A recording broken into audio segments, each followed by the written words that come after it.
तवज्जो करे है भाई मैं तेरी जात ते वेतो लोए वत्तियां आयो भावे खून दा नाता ही कोई ना ओ बेदाम गुलामी कीती है तेरी नियत नु जाता ही कोई ना बड़ा तू भी यार गरीब तू हाथ फेंक लईते ओ कर परख सिनाता कोई ना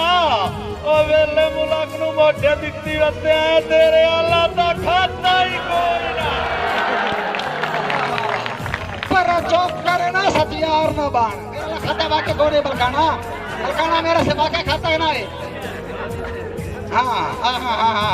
बहुत चल एक मिनट मेरा वाके खाता ना है पर चौक करे ना सतियार ना बाण कितने साथ मेरा तो दिखता है मैं तो भूल के मंजर सोचिया ना एडा दिन मेरा बन दिखता है ओ किवे साल गुजारन हिजरा में किवे शहर जुदाई दा बीता है तेरा अशर लदे कलबी 90 साल जेड़ा अशर तो